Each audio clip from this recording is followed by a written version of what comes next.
Hoy vamos a hablar acerca del censo, el censo que está realizando, el censo nacional que está realizando el gobierno, la primera vez que se realiza también por internet. Está con nosotros Mauricio Alarcón Salvador, es el director de la Fundación Ciudadanía y Desarrollo. Mi estimado Mauricio, qué bueno saludarle a los tiempos. ¿Cómo está? Buenos días. Muy bien, Cristian, buen día, un gusto estar nuevamente contigo y por supuesto un saludo a nuestra audiencia de FM Mundo. Gracias, Mauricio. No sé, me imagino tuvo ayer la oportunidad de ver la entrevista de Rafael Cuesta al presidente Lasso. A mí me ha dejado anonadado el presidente con todas las declaraciones que ha dado hablando sobre distintos aspectos. Parece que vive en otro mundo este señor. Creo que cuando no se tiene nada bueno que decir, es mejor no aparecer en entrevistas que pueden terminar en eventos vergonzosos como los que hemos visto la noche de ayer, además a través de un medio de comunicación incautado y en manos del Estado. Creo que los bloopers del presidente de la República en los últimos días han sido innumerables y la noche de ayer no fue la excepción. Como tú bien dices, definitivamente esa burbuja en la cual vive él y algunas otras personas está presente y creo que puede terminar bastante mal, por desgracia, afectándonos a todos los ecuatorianos. Qué grave, ¿no? Qué grave el que vive en una burbuja y no se dé cuenta de la realidad por la que estamos atravesando todos los ecuatorianos, que nos damos cuenta de lo que está pasando en este país, pero el presidente no. Definitivo, es definitivo eso, porque ¿qué esperar de un presidente que al parecer ni siquiera leyó el documento de preguntas que mandó a evaluación a la Corte Constitucional? A mí me resulta risible que con total solvencia y convencimiento diga que la pregunta sobre reducción de asambleístas va de la mano de la elección de asambleístas en segunda vuelta, y todos nos quedamos como diciendo, ¿y dónde está esa pregunta? Podría ser la novena, ¿no? Un presidente que la leyó, que la redactó, o después nos va a salir con otro referendo, no lo sabemos, ¿no? Podría ser la novena pregunta, quién sabe, que dijeron que pues por ahí tienen guardada una o dos preguntas más, pero claro, no han ingresado a la Corte Constitucional las mismas, y la que mencionó ayer sobre el tema de los asambleístas que se podrían elegir en segunda vuelta. Y todas las preguntas, sean de referendo o de consulta popular, Cristian, de acuerdo con la Constitución, sin excepción, tienen que pasar por la Corte Constitucional. No es decir, se firme el decreto con otras preguntas y listo. Ese control previo que hace la Corte Constitucional es vital para evitar que simplemente surjan cosas como las que hemos visto durante las últimas semanas, ¿no? O quizás sea parte de ese blooper que incluso consta en el documento entregado a la Corte, donde ya se hablaba de 10 preguntas de entrada, ¿no?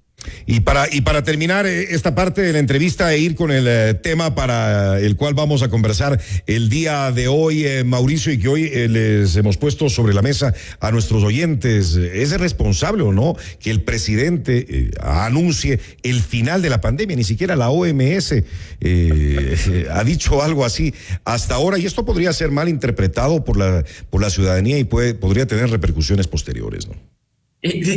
¿Quién es el presidente de la República en materia de salud pública para determinar el inicio o el fin de una cosa de estas, que además no es aislada para nuestro país, sino que sabemos que afecta al mundo entero, que Ecuador se ha guiado justamente por esos parámetros internacionales, compartamos o no los mismos, dados por la Organización Mundial de la Salud? Y si bien es cierto que algunos presidentes como Joe Biden en Estados Unidos ya han anunciado el fin de la pandemia, aún ese tipo de anuncios han quedado supeditados a que la Organización Rectora de la Salud a nivel mundial pueda confirmarlo o llevar a cabo acciones concretas que nos permitan salir de esta situación crítica que hemos vivido en los últimos años. Pero nuevamente ese tipo de declaraciones que además con seguridad dentro de pocas horas o días terminarán en un presidente reculando, siguen afectando y minando su credibilidad y su confianza. Bueno, no en vano las cifras están en los suelos. Ojalá que se acabe rápido la pandemia. Y él mismo dijo anoche, mire, Mauricio,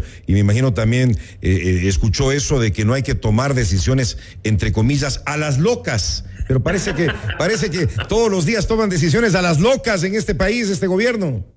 Este no es un gobierno de ingenuos, parece ser que este es un gobierno de improvisados y eso es una cuestión grave porque quienes pagamos las consecuencias de la improvisación no son los funcionarios públicos, sino los ecuatorianos cuyas decisiones terminan inmiscuyéndose de manera directa en nuestra vida diaria. Bueno, ojalá, y le tomamos la palabra al presidente, que ya no se tomen más decisiones, entre comillas, a las locas. Bueno, Mauricio, se viene este censo, que es la primera vez que se realizará también por medio de internet. ¿Es un buen momento para un censo? ¿Es necesario en el país? Indiscutiblemente, recordemos, Cristian, que esto tenía que hacerse en 2020. Los censos de población y de vivienda en nuestro país, así como en varios países de América Latina, se realizan durante periodos de 10 años. Y eso en este caso se vio afectado por esa pandemia de la que hablamos hace un momento. Nuestro último censo de población y vivienda se realizó en el año 2010. Y mira que la información que proporciona, más allá de asuntos de servicios básicos o de cómo vive la ciudadanía en general, también afecta cuestiones como aquellas del número de legisladores, que nos lleva también hacia el referendo. No nos olvidemos que elegimos representantes en función del número de habitantes que, por ejemplo, cada provincia tiene de acuerdo con los datos del censo. Y es tanto tiempo desde el último 2010, o sea, estaríamos hablando de 12 años. Y en 12 años el país ha crecido muchísimo. Claro, totalmente. No solo en número de habitantes, sino en la forma en que se compone tanto la zona urbana como la zona rural, los servicios básicos y el acceso a los mismos en los distintos puntos del país. Así es que esa información oficial que se levanta a través del censo es de mucha utilidad para la generación responsable de políticas públicas, de planes, de programas, de aquella atención que el Estado debe dar efectivamente a los ciudadanos. Vivimos en tiempos de tecnología, claro, vivimos en tiempos de tecnología, entonces estaría bien que se haga también, se dé la opción a la gente de realizar este censo de manera virtual a través de el Internet, que tiene también algunos riesgos, ¿no, Mauricio? Sin duda, y destaquemos tanto lo positivo como lo negativo. Y a mí me gustaría eso, sí. Que ya ha realizado el censo en línea, tan pronto lo habilitaron el día sábado. Ya lo hizo. Debo constar entre los primeros registrados en bueno. el INEC. ¿Y cómo le fue? Cuéntenos. Y precisamente incluso gracias a ese inicio, junto con el INEC, se detectó un error en cuanto al mapa, una API que se conecta con la página web y que permite que el ciudadano geolocalice el lugar donde está habitando. No nos olvidemos que cuando viene una brigada también mapea y zonifica a la ciudadanía, entonces esto forma parte de ese proceso. Sin embargo, subsanado este tema, te diría un proceso bastante ágil, con preguntas claras, con las opciones múltiples, bastante directas.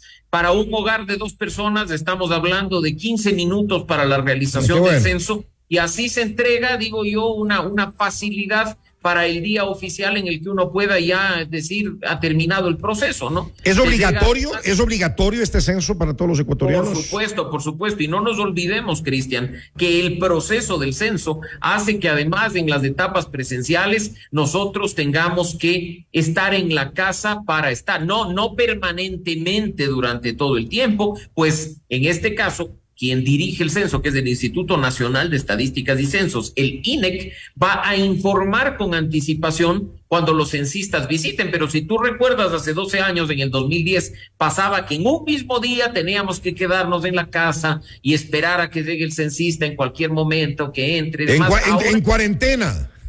Prácticamente. Ahora cambia la modalidad. Mira que en línea vamos a estar durante todo el mes de octubre los ecuatorianos, entre el 1 y el 31 de octubre, y la fase presencial se desarrolla, según nos ha informado el INEC, durante poco más de 30 días, entre el 7 de noviembre y el 18. Pero uno puede escoger si lo hace presencial o virtual. Por supuesto, porque ya está dando la información y está facilitando el trabajo al entregar estos datos. Ahora, el hacerlo de manera virtual, Mauricio, hay quienes dicen que no lo recomiendan, por la sensibilidad de si esta información cae en otras manos. Ahí viene el punto que quizá pueda generar discusión y lo está haciendo efectivamente en cuanto al manejo de la información y de los datos personales. Si bien es cierto que el censo, el proceso de censo, está amparado y protegido por una ley que está vigente en nuestro país, la ley de estadística, vigente desde hace más de 45 años. Se nos cortó. Ahí lo tenemos ya. Se nos cortó un poquito la señal. Ahora le tenemos nuevamente, Mauricio.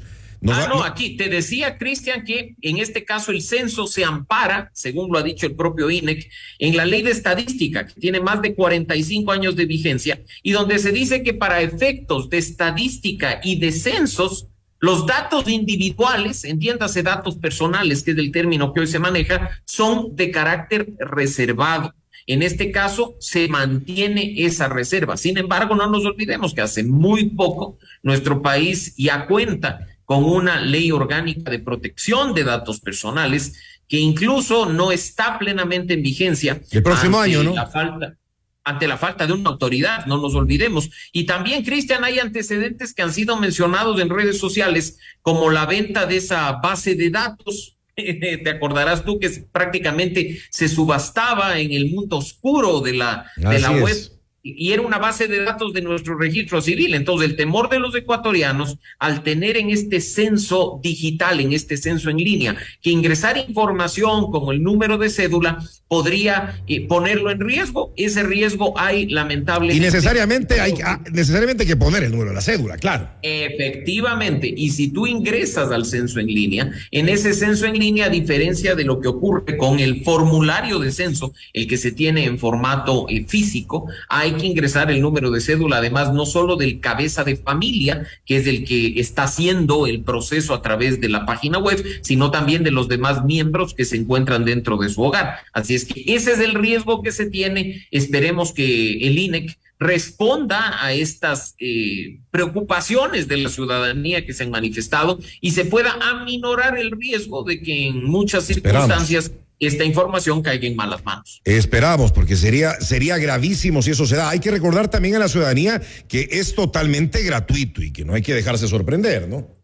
Sin duda, sin duda. Y este es un proceso que ya lo pagamos los ecuatorianos cuando sostenemos a través de nuestros impuestos la institucionalidad pública, entre ellos del Instituto Nacional de Estadísticas y Censos. Así es que ya en este momento este es un proceso que responsablemente debe hacer el Estado, como he dicho, durante algún tiempo, de tal forma que se pueda contar con estadísticas actualizadas de quiénes somos, de dónde vivimos, de los servicios que tenemos, para siempre utilizar estos datos en beneficio de la población, es decir, en políticas públicas, en planes y en programas concretos que solucionen los problemas que se nos presentan en el día a día. Mauricio, a las personas que no hagan, no formen parte de este censo, ya sea virtual o personalmente, ¿qué pasa? Es ¿Hay difícil, sanciones? Siempre habrá un grupo pequeño de personas que queden por fuera porque están fuera del país, porque se les cruzó algún tema en el camino. Siempre va a quedar ese grupo sin formar parte de la estadística, pero en estricto sentido ese margen de error de aquellos ciudadanos que no participen no afectará de ninguna manera un proceso tan grande como el que se ha venido realizando durante las distintas décadas en el país. Pero es obligatorio, ¿no? ¿Hay sanciones o no?